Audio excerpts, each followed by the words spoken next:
The U.S. military has released its first commercial for the Space Force to attract what will be its first recruits as the service evolves into the military's newest branch.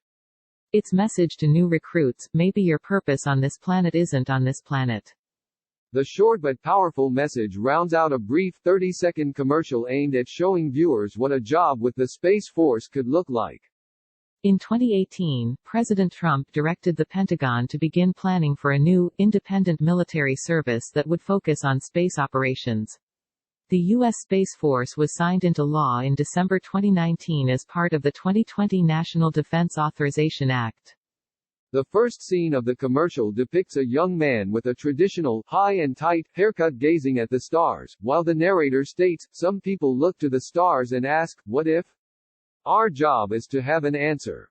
We would have to imagine what will be imagined, plan for what's possible while there's still impossible," it continues. Maybe you weren't put here just to ask the questions. Maybe you were put here to be the answer.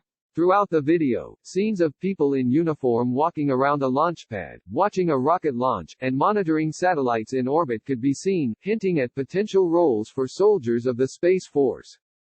The commercial's Wednesday debut comes nearly a week after the window for airmen to volunteer to be transferred into the Space Force opened, Military.com reported.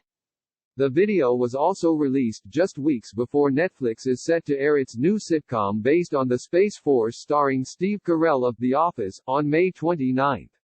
Speaking about the new comedy series, General John Raymond, head of U.S. Space Command, said Wednesday that Mr. Carell is looking a little too shaggy if he wants to play the Space Force chief.